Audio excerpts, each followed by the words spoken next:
one of Noir's most tragic endings, to be sure. Director Nicholas Ray was not one to shy away from anguish. If anything, he was a connoisseur of pain, with a talent for injecting genuine heartache into patented Hollywood melodrama. His best movies, In a Lonely Place, On Dangerous Ground, The Lusty Men, Bigger Than Life, Rebel Without a Cause, and They Live by Night, of course, all revolve around deeply wounded people in existential crisis. Not unusual in drama, of course, but Ray had uncommon sensitivity for his characters, and all the films I just mentioned transcend their narrative conventions to hit a particularly vulnerable spot in the human heart. On the last page of his script for They Live by Night, Ray hand-wrote, "This is not a gangster picture, not a bloody, sordid story.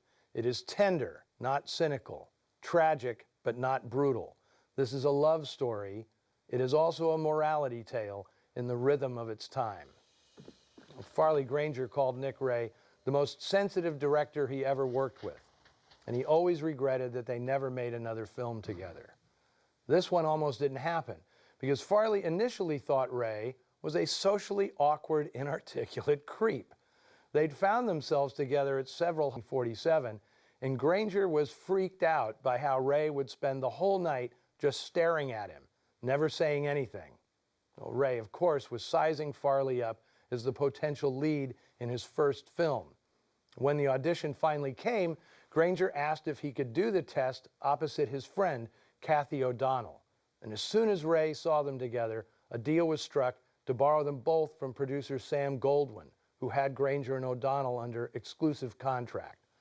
Their on-screen chemistry was genuine. They were close friends in real life, two kids trying to navigate a cutthroat business. You think you're quite a man, don't you? Fine way to get squared around, teaming with them. Stealing money and robbing banks. O'Donnell's terrific performance in this film has a bit of irony in it. She knew the South quite well, having been born in rural Alabama with the real name Ann Steely. After being discovered by a Goldwyn talent scout, no kidding, at the counter of Schwab's drugstore, she was shipped off to the Academy of Dramatic Arts in New York, where diction lessons got rid of her deep Southern accent. On this film, however, she wasn't allowed to revert to her original accent for fear that she'd be incomprehensible.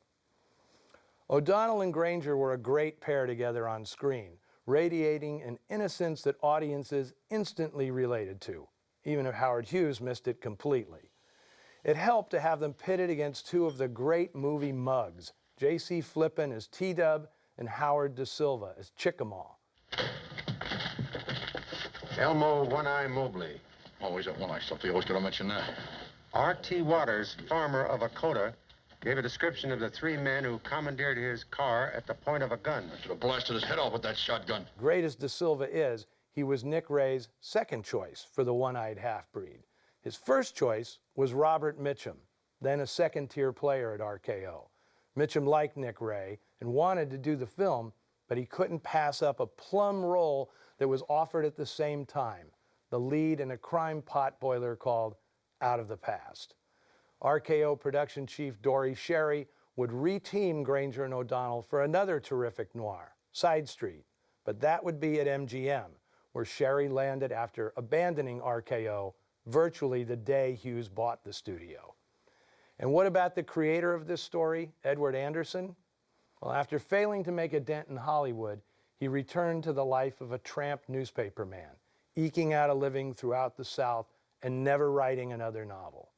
In 1949, realizing that Thieves Like Us had finally reached the screen, Anderson wrote a letter to Howard Hughes, begging for a bonus beyond the $500 Roland Brown had paid him. Hughes never answered. Anderson's novel would be made again under its original title in 1974, with Robert Altman directing, Keith Carradine and Shelley Duvall in the roles of Bowie and Keechee. But by then, it was too late for their creator to reap any of the spoils.